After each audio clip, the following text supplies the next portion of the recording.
Ako si Emily Hito, isa ka single mom, nagikan sa Araca, North Cotabato.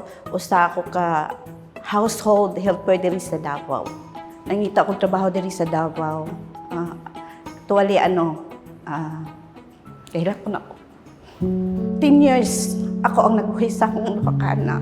Walay maduulan, walay mutabang. Nag-abot ang time nga sa bukid pa ko.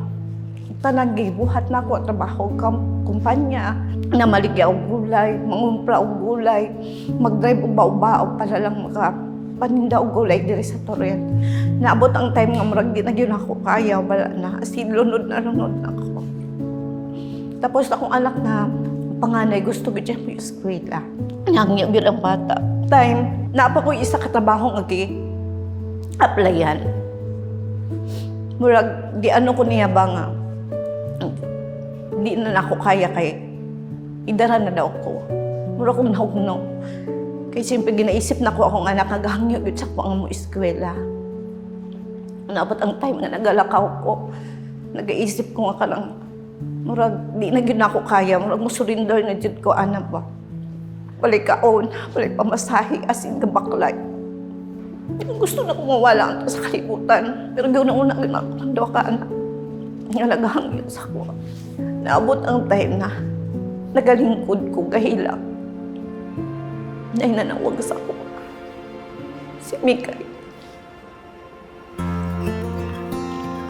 Pagtawag niya na siya na pwede ba daw kumadto diri sa Lily Box. Ka-interviewin ko niya. Walay pagduha-duha as in nag-adtudyo ko dayon.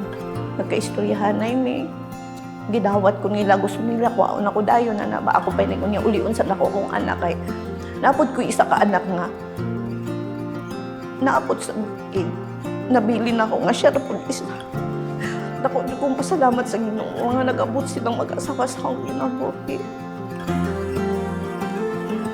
kanang time nga maulaw ko sa ilaha nga mag-chat ako nga anak nga ma gutom na kayo wala na ko ipalit ang pagkaon karon na ano gyud makatabang sa ako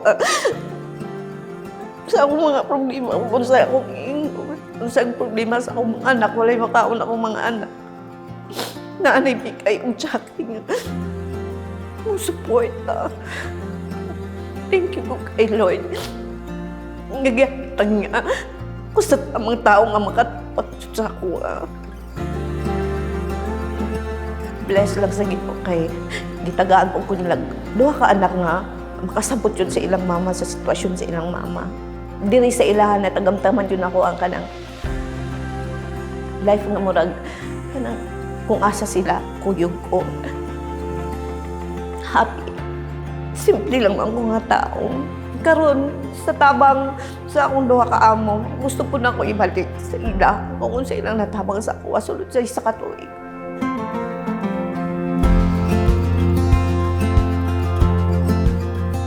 Kanang ilang kuan karon nga make-over ko nila ana. Wala happy kay usabag lang baya ko nila gipariban, pakulayan og buhok. Ngayon naanasan. Salamat jud kaayo. Abi jud kay sa feeling. Kay sukad na sukad ako lang jud ang gatiman.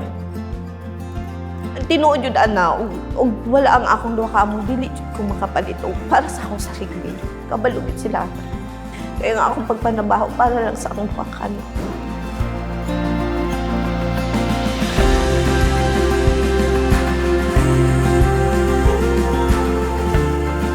Para nako, ang beauty band ay dili lang sa panglabas na anyo, kundi nasa atong kasing-kasing.